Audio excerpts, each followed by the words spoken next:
to show you how to do a quick animation or prepare things for an animation in Photoshop. So what you're going to do is you're going to open up the software. You can access your Creative Cloud and you're going to launch the software PS for Photoshop. So I have the software open already, and what's going to happen is that you're going to have this sort of menu that comes up like this. What you're going to want to do is you'll see that there's these different settings and presets. We want to go to film and video. The default is the one that we're going to use, 1920 by 1080. This is what we are going to be using for most of our videos, this format. Call this, we'll pull this, I'll call this text animation. The resolution, we'll change this to be 300. It's not a big deal if you don't change it. The default 72. It's just the amount of pixels. And then we're going to press create. Okay, so here you could see that we have these blue outlines. What these are basically our safety zones. So any text we want it to stay inside. On the right hand side is what's called our layers panel right here, where I'm moving my mouse. And with the layers panel, it's kind of like stacking, like what we do with our tracks. We're going to make a layer on top of our background. So I'm going to hit this plus sign. So now you could see that I could turn this eyeball off and you see the checkerboard checkers. Remember how we were trying to find the transparent PNGs and they had to have that checker background? So basically, if we turn off this background layer that's white, we can also change the color of it if we unlock the layer by clicking the lock. So we could change the background color, we can remove it. Let's say, for example, you want to see what it looks like on your video clip. You can make a screenshot of a video clip. We can always turn the video clip on and off.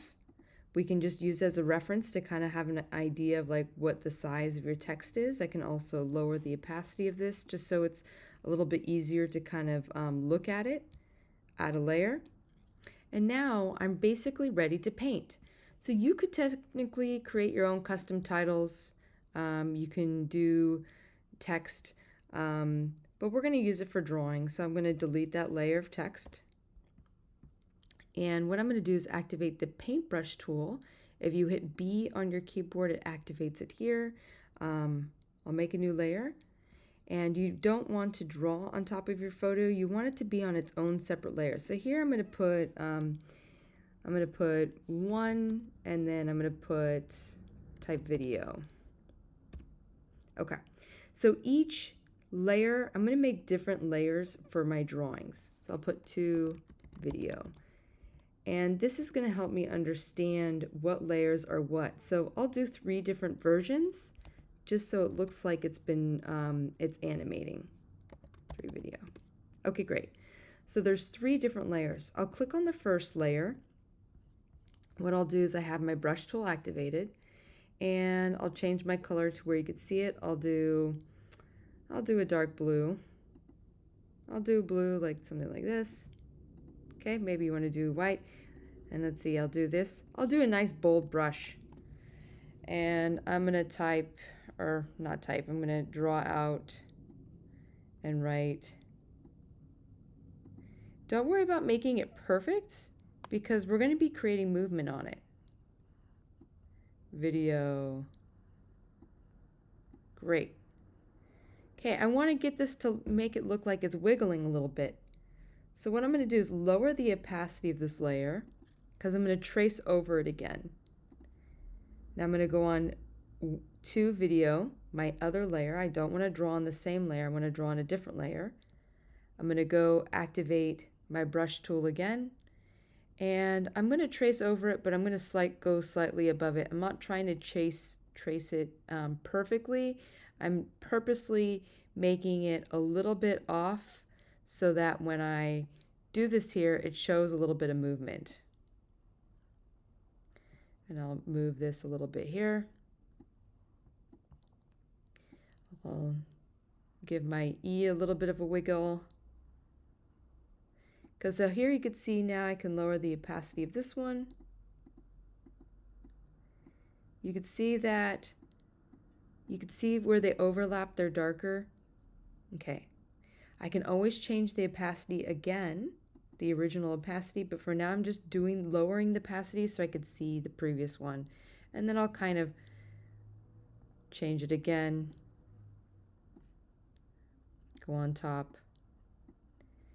You can also duplicate one of these and kind of do like a loop. I'm just doing each one a little bit differently. Okay, so that, all right, great.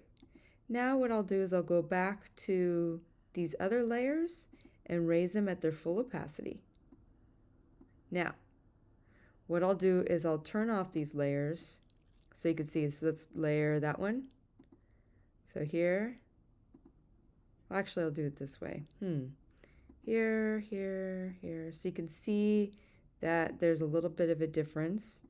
Now we can play them and loop them on inside Premiere Pro. Okay, so we've done different things here, right?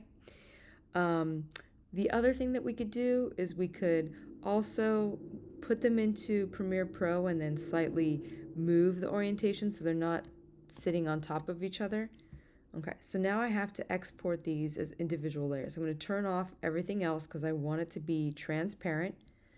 So I'm going to turn off the other layers and export these one by one. So I have the first eyeball on. So I go File, Export, Quick Export as PNG. Okay, I'm going to put one video and I'm going to have this go onto my desktop. Okay, turn this off. File, Export, Export as PNG. To video. Turn that one off, turn on the third one. File, Export, Export as PNG. 3 video. Great. Now that these are organized, what I could do, and I have them on here, I'm going to make a folder. I'm going to call it PNGs. And then I'm going to add these into here. Then what I can do is add those to my boss folder and put them in to my project and my timeline.